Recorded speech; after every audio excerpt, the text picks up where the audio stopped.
예수님이 유대에서 제자들로 하여금 세례 베풀도록 하셨어요. 많은 이들이 예수님께 나왔습니다. 그분을 따랐습니다.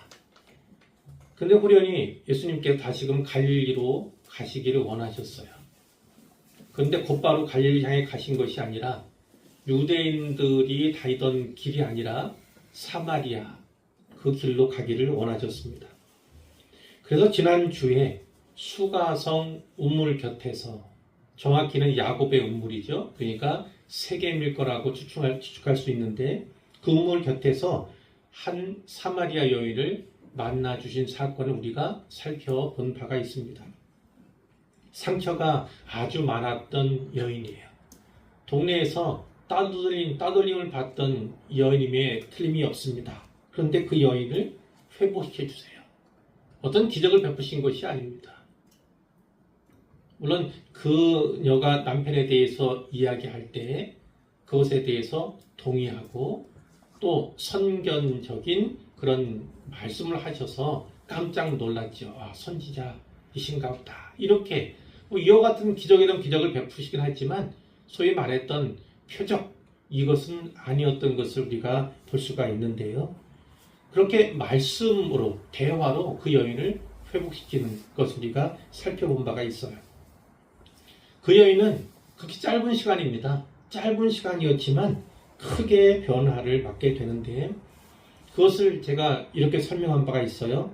4장 9절에 처음 예수님 만날 때 유대인 이렇게 얘기하죠. 특히 유대인 남자라고 얘기했다가 19절에 보면 내가 보니 선지자로소이다 이렇게 예수님을 선지자로서 바라보고, 25절에 보니까 그리스도라 하는 이에 대해서 언급을 하면서 29절에 이는 그리스도가 아니냐, 동네에 들어가서 예수님이 그리스도이신 것 같다 이렇게 전하는 내용도 살펴본 바가 있고요. 자, 그 여인의 인도를 받아서 많은 마을 사람들이 나왔습니다. 그러면서 하는 얘기 뭡니까? 처음에 우리가 너의 말로 말미암아 이분에게 나와왔지만 우리는 이제 이분이 세상의 구주신 줄 믿는다 이렇게 얘기를 하잖아요. 그러니까 이 여인도 역시나 세상의 구주로서 예수님을 바라보게 되었다는 것을, 믿게 되었다는 것을 우리가 유추할 수 있습니다. 짧은 시간 동안 이렇게 급격한 변화를 이제 겪게 되는 거죠.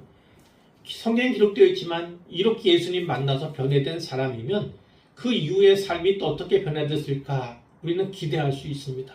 성경이 기록하지 않았다 할지라도 그 인생이 많이도 변화가 되었겠다, 바뀐 삶을 살게 되겠구나라고 기대할 수 있겠다는 것이죠. 아마도 그 수가성에서 예수님이 이틀 정도 머무신 것 같아요. 오늘 463절 보니까 이틀이 지남에 이렇게 시작을 하고 있는데, 예수께서 거기를 떠나 사마리아 수가성을 떠나서 갈릴리, 원래 가고자 했던 목적지로 가십니다. 가시면서 이런 말씀을 하셨어요. 선지자가 고향에서는 높임을 받지 못한다. 고향에서는 높임을 받지 못한다. 조금 넓은 측면에서는 갈릴리 자체라고 할 수 있지만, 구체적으로 말하자면 예수님의 고향이라고 말할 수 있는 곳은 바로 나사렛입니다. 나사렛. 요한복음에는 구체적으로 기록되어 있지만 공관복음에는 좀 더 구체적인 내용들이 있습니다. 물론 시점이 동일한 시점이다 아니다, 이것은 좀 더 생각해 볼 필요가 있지만, 예수님께서 고향 마을에서 높임을 받지 못한다라고 하는 의식, 생각은 동일합니다. 예를 든다면 마태복음 13장 53절 이하에 그 말씀이 있습니다. 예수님께서 고향인 나사렛에 오셔서 회당에서 가르치셨어요. 사람들이 깜짝 놀랐습니다.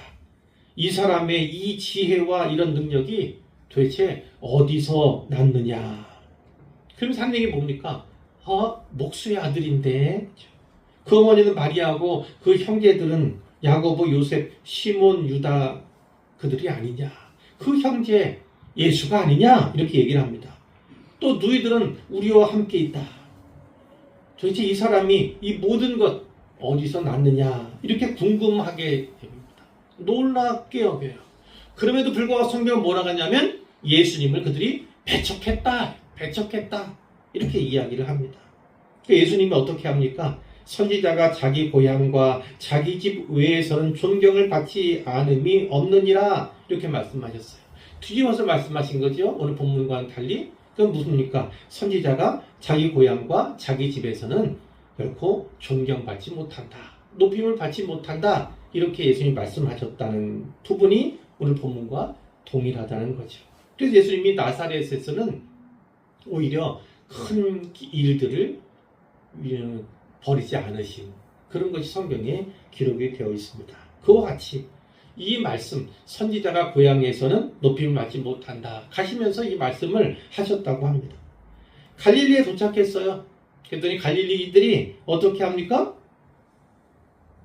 뜻밖에도 예수님을 영접했습니다. 아니, 예수님이 금방 선지자가 고향에서는 높임을 받지 못한다. 이렇게 말씀을 하셨는데 막상 갈릴리에 도착해 보니까 사람들이 예수님을 영접하는 겁니다. 크게 환영하고 환대했다. 이런 말씀인 거지요. 자, 근데 그 이유가 있어요. 이는이 바로 그 이유를 말해줍니다. 자기들도 명절에 갔다가 예수께서 명절 중에 예루살렘에서 하신 모든 일을 보았기 때문이다. 이렇게 얘기를 합니다. 명절에 올라갔습니다. 6월절입니다. 6월절. 자, 그에 대한 내용이 2장 23절에 있어요. 6월절에 예수께서 예루살렘에 계셨는데 많은 사람이 그의 행하시는 표적을 보고 그의 이름을 믿었다. 표적을 보고 믿었다. 그러나 예수님 그의 몸을 그들에게 의탁하지 아니하셨다. 그건 뭐예요? 그 믿음을 진정한 믿음, 참된 믿음으로 보시지 않으셨다. 이것을 말씀하고 있는 것입니다. 자, 그 가운데 갈릴리에서 명절을 세기 위해서 예루살렘에 왔던 사람들이 있었음을 우리가 짐작할 수가 있는 거죠. 그러니까 그들은 오해했어요. 예수님, 자기들 필요를 채워주시는 분으로만 오해를 했습니다. 물론 예수님께서는 그들의 필요를 채워주시죠. 그들의 목마름과 그들의 주림을 잘 아시고 그것을 해결해 주시고 줄인 것을 또 충족시켜 주시는 분이 예수님이세요. 그렇지만 예수님께서는 그들 안에서 참된 믿음이 있는지, 참된 믿음으로 반응하는가, 그렇지 않으면 단지 필요를 채워주시는 분으로서 그분을 인식하는가, 그것을 분명히 구별하였다는 거예요. 그러니까 그들에게서 사실은 믿음다운 믿음이 발견되지 않으니까 그들에게 의탁하지 아니하셨다. 이렇게 말씀을 하신 것으로 우리가 볼 수가 있는 것이죠. 때로 그렇습니다. 예수님께서 행하신 기적이나 이적, 표적, 많은 사람들이 환영을 했습니다. 그런데 정작 예수님을 높이지 않는다면 그것은 믿음이 아니다. 믿음이 아니다. 성경 우리에게 이렇게 교훈해 주시는 것이죠. 46절입니다. 아마 나사렛에서 다시금 가나로 왔던 것 같은데 예수님께서 갈릴리 가나에 이르셨어요. 근데 가나는 어떤 것입니까? 예수님께서 첫 번째 이적, 어떤 거예요? 물을 포도주로 바꾸신 그 이적이죠. 그 사건이 있던 곳이 바로 갈릴리 가나였습니다. 그런데 가나에 가니까 누가 왔습니까? 왕의 신하가 왔어요. 여기에 왕은 헤롯의 아들, 아마도 헤롯 안디바일 가능성이 많습니다. 안디파스 이렇게도 이야기를 하죠. 그 왕의 신하, 헤롯 집안의 신하로서 일하는 사람 중에 하나가 찾아온 거예요. 근데 그 어떤 상황입니까? 그의 아들이 가버나움에서 병들었어요.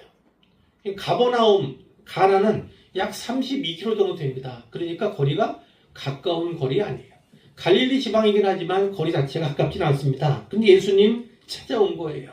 먼 길을 마다치 않고 찾아온 것입니다. 자, 근데 그 아들의 상태는 어떻습니까? 47절 뒷부분에 보니까 거의 죽게 되었어요. 사경을 헤매는 그런 상황이었습니다. 자, 47절에 보니까 그 왕의 신하가 어떻게 합니까? 예수께서 유대로부터 갈릴리로 오셨다. 이 소식을 듣고 종들을 보낸 게 아닙니다. 직접 예수님 만나라고 찾아온 거지요.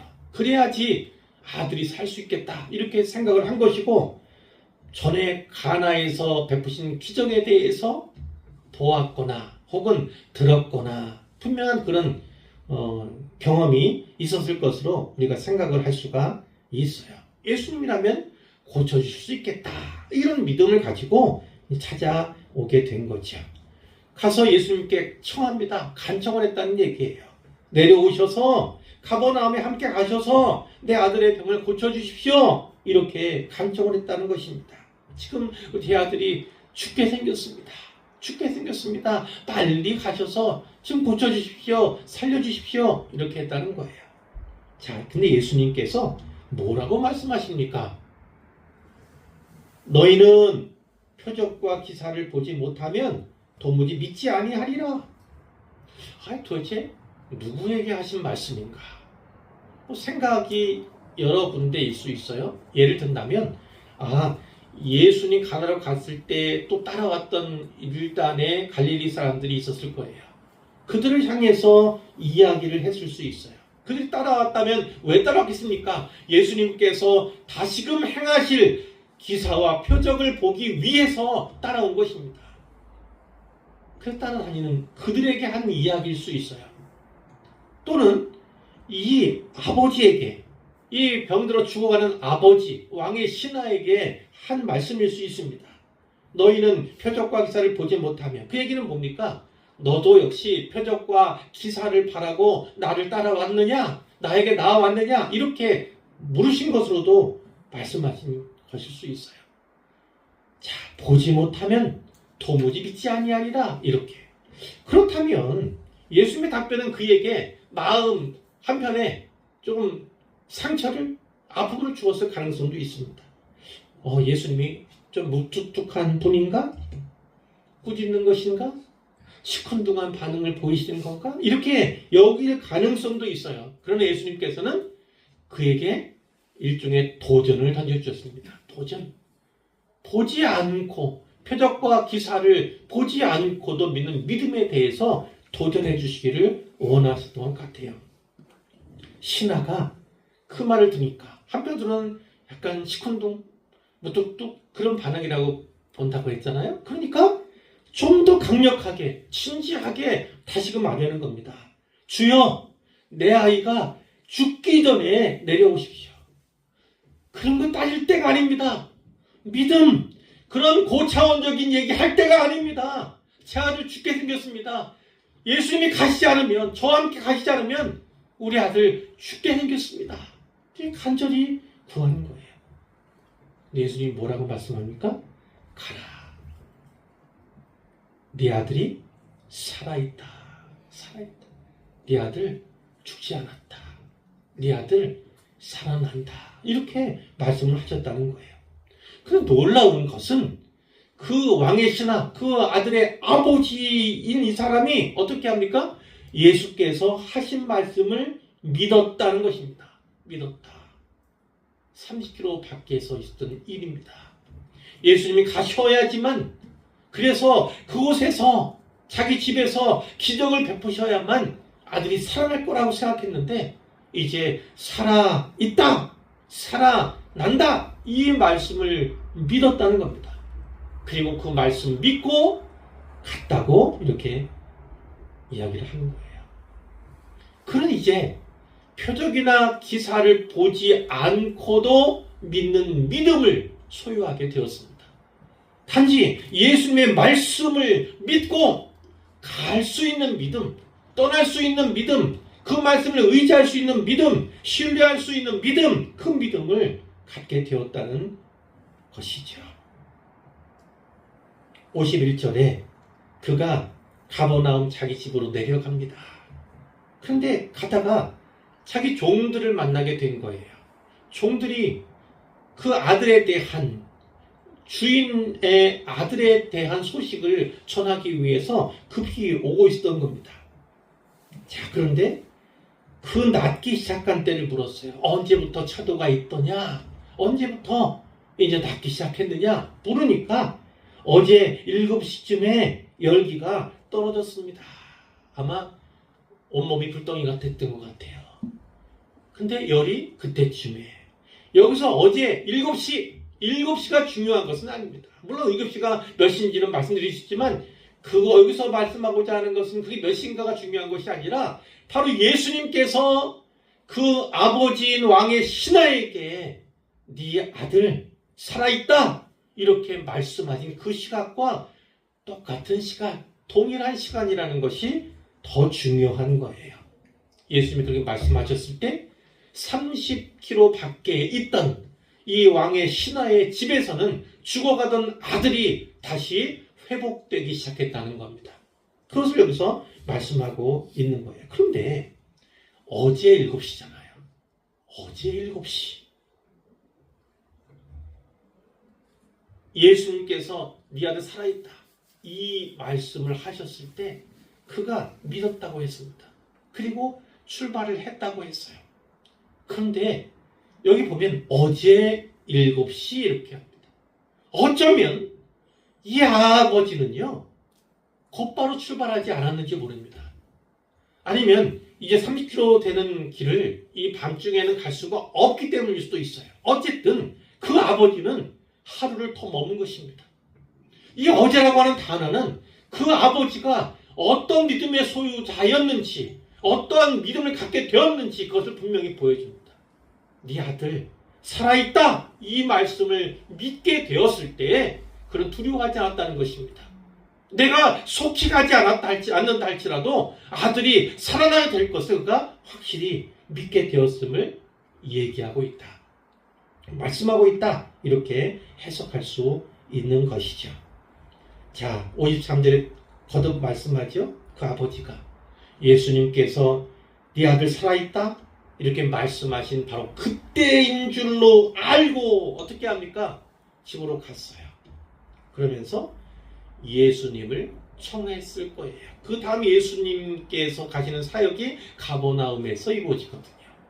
이 성경에는 기록되어 있지만 다른 복음서에는 그 다음에는 이제 가버나움으로 가시는데 아마도 이 왕의 신하의 집을 방문했을 것이고 거기서 다시금 천국의 복음을 전했을 것이고 그리고 어때요?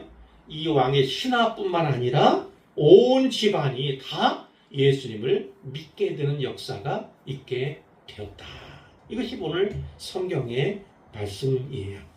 54절에 보면 예수님께서 유대 갈릴리로 오신 후에 행하신 두 번째 표적이다. 첫 번째 표적은 가나의 혼인잔치에서 있었던 물을 포도주로 만드신 사건이라면 두 번째는 뭡니까?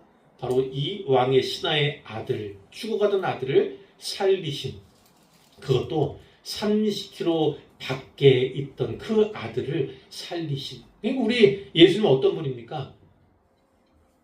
공간을 초월한다. 물론 시간도 마찬가지지만 시공간을 초월하여 역사하시는 분, 그분이 바로 우리 예수님임을 분명하게 보여준다는 것입니다. 자, 이제 결론이에요. 결론입니다. 오늘 본문은요. 짧은 본문이지만 아주 중요한 교훈들을 우리에게 주십니다. 자, 첫 번째는 뭘까요? 예수님이 누구신가에 대한 겁니다. 예수님이 누구신가? 그분은 첫 번째 표적을 통해서 어떠요? 이제 물을 포도주로 바꾸신. 자, 그분이 창조주시구나 라는 것을 분명히 보여주신 그런 사건을 보았다면 이 두 번째 표적에서는 무엇을 보여주신 겁니까? 어떤 인생의 문제, 특히 병에 관한 문제 혹은 죽음에 관한 문제, 그 문제에 대해서도 여전히 답을 갖고 계신 분이시다라는 것을 분명하게 보여준다는 거예요. 물론 다른 표적은 또 다른 그분이 어떤 분이신가, 어떠한 능력의 소유자이신가라는 것을 분명하게 보여주는 겁니다. 근데 중요한 것은 요하는 내내 이적이나 기적이라는 표현을 쓰지 않고 표적이라는 표현을 씁니다. 표적. 계속 말씀드리자면 표적은 영어로 번역하면 sign입니다. sign. 그것은 단지 기적이나 이적에 그치는 것이 아니라 그것을 통해서 보여주고자 하는 사인이 있다는 것입니다. 그 사인이 무엇인가? 이와 같은 이적과 기적을 베푸시는 이분이 누구인가? 그분은 바로 그리스도 메시아 하나님의 아들이시다 라는 것을 분명하게 보여준다는 것입니다. 그러니까 이 표적이나 기사에만 매몰되면 안 돼요. 마음이 거기에만 모아지면 안 됩니다. 그 표적을 통해서 그 표적을 행하시는 분이 누구인가? 예수님을 바라보는 것이 바로 이 사인, 이 표적의 중요성임을 우리가 다시금 알아야 한다는 것입니다. 자, 두 번째로 말씀드리고자 하는 건 바로 그래서 믿음에 관한 거예요. 특별히 오늘 본문은 믿음의 본질에 대해서 분명하고 확고한 지식을 우리에게 전달해 줍니다. 기적이나 표적에 근거한 믿음, 그 믿음은 한계가 있다는 것입니다. 그 믿음은 참된 믿음이 아니다라고 분명하게 말씀해 주고 있는 거예요. 표적을 바라며. 지금 말씀드렸죠. 표적은 결국 표적을 행하시는 이가 누구인가? 거기까지 나아가도록 주시는 하나님의 은혜의 선물인데, 그런데 더 나아가지 않고 단지 표적과 기사에만 생각을 먹고 마음을 두면 어떤 문제가 있습니까? 또 다른 기적이, 또 다른 표적이 주어지지 아니하면 예수님을 부인하게 됩니다. 인정하게 됩니다. 표적과 기사 놀랐어요. 그러면서 그때는 마치 인정하고 예수님을 믿는 것처럼 보이지만 정작 내가 필요한 표적이 필요한 때에 예수님이 나에게 표적을 보이시지 아니하면 떠나고 부인하고 십자가에 매달 그 일에 오히려 동참하게 될 수 있다는 겁니다. 그러니까 오늘 말씀 분명히 우리가 마음에 각인할 필요가 있겠다, 이 말씀을 드립니다. 오늘 우리가 이번 주에 암송하고자 하는 말씀도 있었잖아요. 뒤에 나온 말씀이지만 예수님이 너는 나를 본고로 믿느냐, 보지 못하고 믿는 자들은 복되도다. 단지 부활하신 예수님을 보았다, 그것만 의미하는 것이 아니라 예수님께서 행하신 표적과 기사, 그것을 보지 않고도 믿는 믿음, 그 믿음이 복된 믿음이다, 이렇게 말씀하신 것으로도 우리가 생각을 할 수가 있는 것이죠. 자, 우리는 어떻습니까? 늘 기적을 바라고 늘 표적을 바라는 그런 신앙생활 아닙니까? 때때로 이러기도 해요. 이와 같은 것이 참된 믿음이 아님을, 그 믿음은 한계가 있음을 분명히 말씀해 주시면서 불구하고 하나님, 이 병 고쳐주시면 제가 믿겠습니다. 이 위기에서 나를 구원해 주시면 믿겠습니다. 나를 살려주시면 믿겠습니다. 그래서 예수님께서 기적을 베푸신 일들이 얼마나 많이 있습니까? 예수님께 나아올 수만 있다면 예수님은 하실 수 있는 분이고 또 행하시는 분이시기도 합니다. 그러나 그것은 참된 믿음을 혹은 어떤 믿음의 한계를 몰라서 그런 것이 아니라 예수님께서는 그만큼 자비하시기 때문임을 우리가 기억해야 합니다. 그분은 자비가 한량없으신 분이에요. 그렇기 때문에 그러한 마음의 소원을 가진 사람에게도 역사하시고 응답하십니다. 그러나 참 믿음은 그것을 통해서 주어지는 것이 아니다. 비록 표적과 기사가 내게 나타나지 않는다 할지라도, 내가 원하는 때에 원하는 방법으로 하나님의 응답이 주어지지 않는다 할지라도 여전히 하나님을 신뢰하는 것, 여전히 그분을 믿고 의지하는 것, 그것이 바로 참된 믿음임을 우리에게 보여준다, 말씀한다, 이렇게 정리를 할 수가 있어요. 이 앞에서 보았던 사마리아 여인, 수가와서 우물가에서 만나 주셨던 그 여인이 믿음이 어떻게 성장하는가를 보았지 않습니까? 근데 오늘 본문에서도 이 왕의 신하, 이 사람, 죽어가는 아들의 아버지 역시도 믿음이 성장하고 발전하고 있구나라는 것을 분명히 볼 수가 있어요.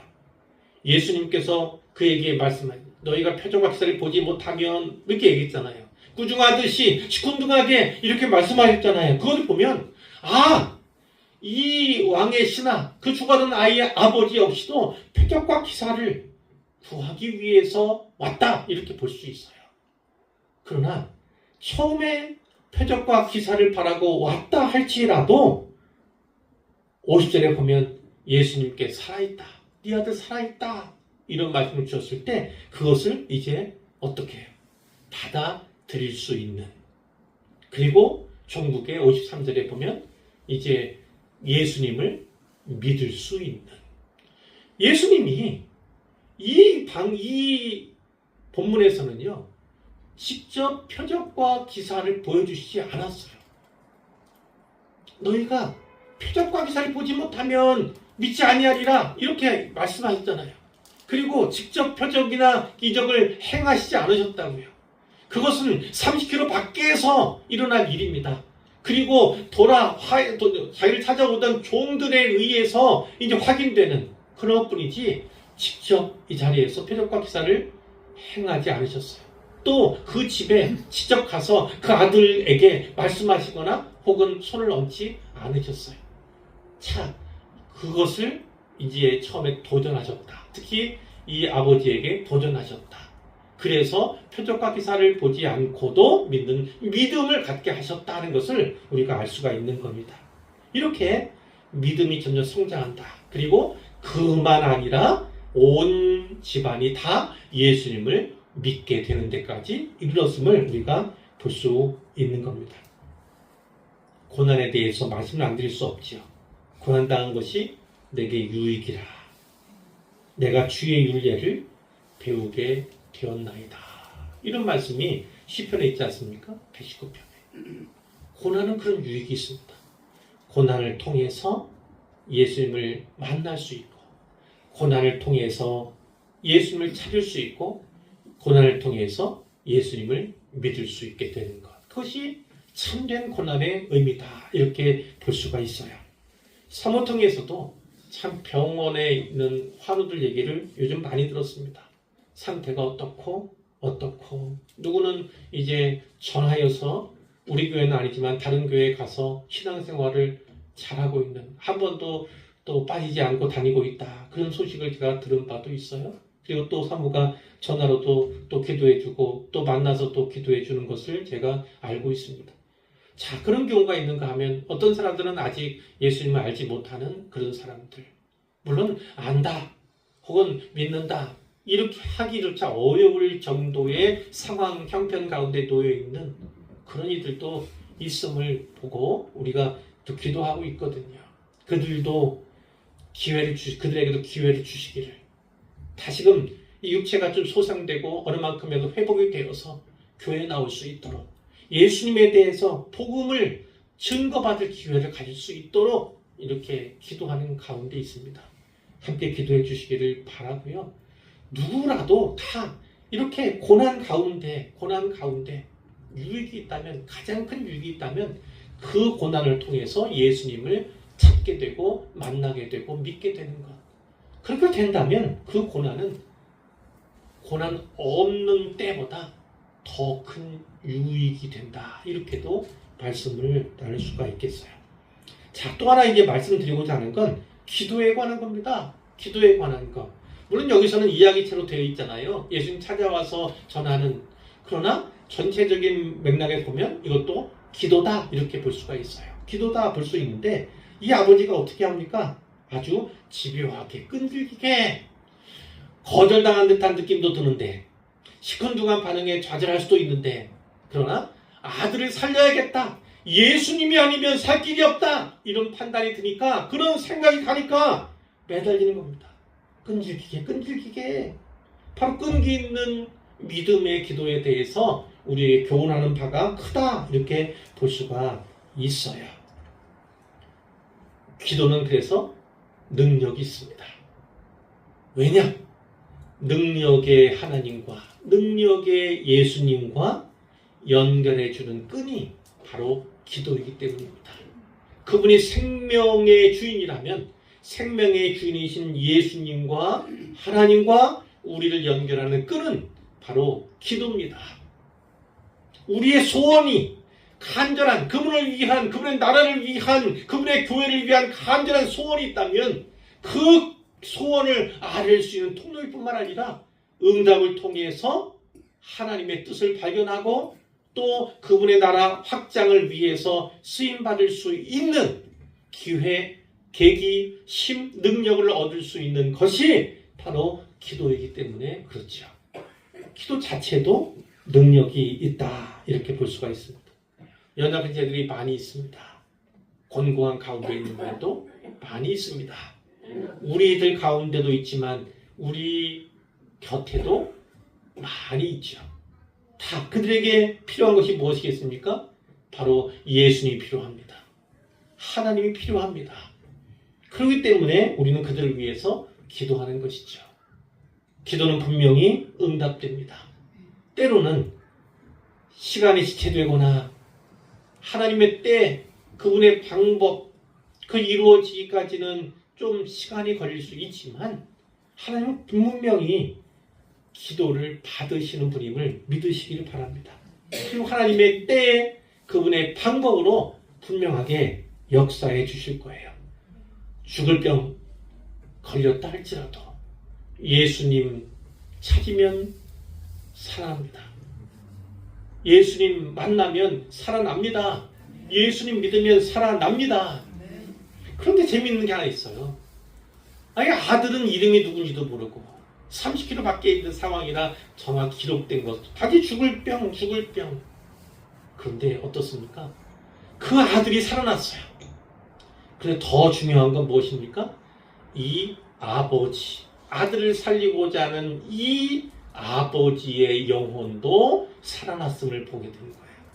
그리고 예수님이 그 집에 방문하여서 또다시 천국의 복음을 전하게 되었을 때 그 죽어가는 아들 육체만 산 것이 아니라 영혼도 살았고, 그들만 아니라 그 집안에 있는 모든 이들이 복음을 받아들이고 구원받았을 것을 우리는 예상할 수 있습니다. 육체 사는 것 중요하죠. 그러나 먼저 될 것은 바로 영혼이 살아야 하는 것입니다. 영혼이 살아나면 영생을 얻게 되는 거예요. 육체가 살아나는 것은 단지 기회를 얻었다, 이렇게 볼 수가 있어요. 기회를 얻었다. 한 번 더 예수님 믿을 수 있는 기회, 복음을 드릴 수 있는 기회 나올 수 있는 기회 얻었다, 이렇게 할 수 있지만 영혼이 살아난다면, 영혼이 회복된다면, 그러면 우리 하나님과 함께하는 영원한 생명을 얻는 축복을 받게 된다는 것을 우리가 분명히 기억하면 좋겠습니다. 믿음에 대해서, 특히 믿음의 본질에 대해서, 표적과 기사로 믿는 믿음, 그것은 참 믿음이 아닐 수 있다. 그 믿음이라면 한 걸음 더 도약하고 나아가야 한다. 참된 믿음만이 우리를 구원한다라는 사실을 분명히 기억하시기를 바라고, 기도는 능력이 있어서 하나님을 연결한다, 예수님을 연결해 준다는 사실을 분명히 기억하십시오. 기도하면 내 문제는 하나님의 문제가 됩니다. 분명히 기억하시기를 주님의 이름으로 축복합니다.